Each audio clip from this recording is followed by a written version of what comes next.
Мына сіздердің балдарыңыздар оғырақ болып түшіп қалыпты, қырсық болды.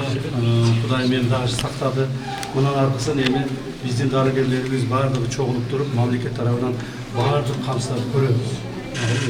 Ешқандай дәрі-дәрмектен, башқадан жабыр тартпайсыңыз, барлығын біз мемлекет жардам береміз. Құрметті президентіміз Атай мені жөнөттү, барып, мен өзімдердің командир көдәлем. Ошол жақтан чықыртып, түніменен келдім, мына азертімнен ұшып келдім.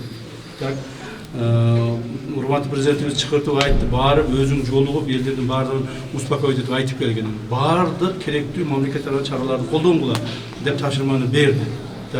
Реанимация жатқандарға азырынша президенттің қолынан 200 000 сомнан ақша қарбамыз.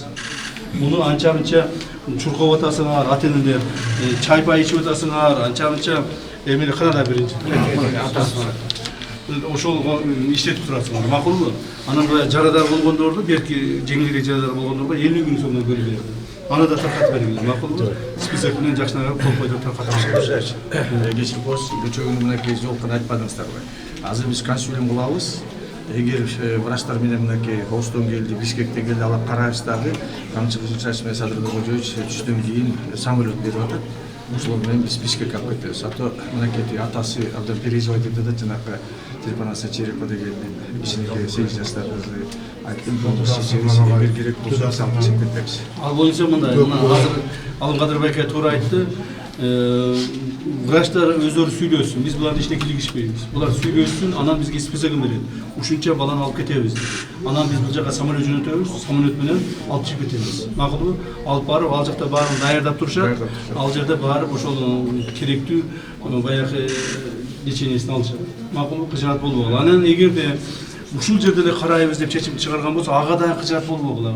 Бул жерде деле бардык врачтар бар, дары-дармектер бар. Анан эмне үчүн менин тигинин баласын алып кетип, меникин алып кетпей калды дебегиле. Макулбу? Наоборот, бул жерде калгандар, значит, жеңилирээк болгондор, жеңилирээк жакшыраак сакайып кетет дегендер. Макулбу? Кыжаат болбогула. Эми сабыр кылыңыздар, башка айлаган жок. Сабыр жана аман болду. Рахмат сизге да. Сабыр кылыңыздар. Бирок дагы бир нерсе айтып коеюн, баягы айтып өттүм, дагы айтып коеюн. Бул жерде эч кандай бир террордук же болбосо кылмышка байланыштуу далилдер аныкталган жок. Бул жерде таза эле жанагы шалаакылык, анан баягы техника безопасности кармабагандык негизинде эле болуп таза.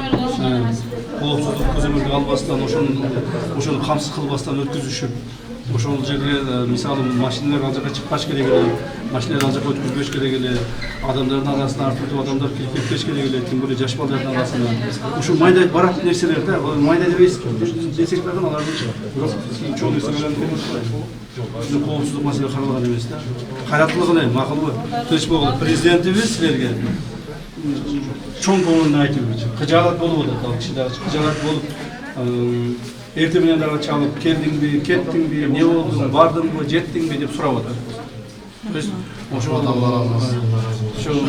ал киши дагы өзү келе албастан, ушу мени Атай чакыртып өзүң барып, бул жерде министрлер бар, мына министр здравоохранения жүрөт, министр образования жүрөт, мына зам министри МВД келди. Бардыгы ушул жерде. Карагачы. Кайрат кылыңыздар эми. Не кылабыз? Тынч болгула.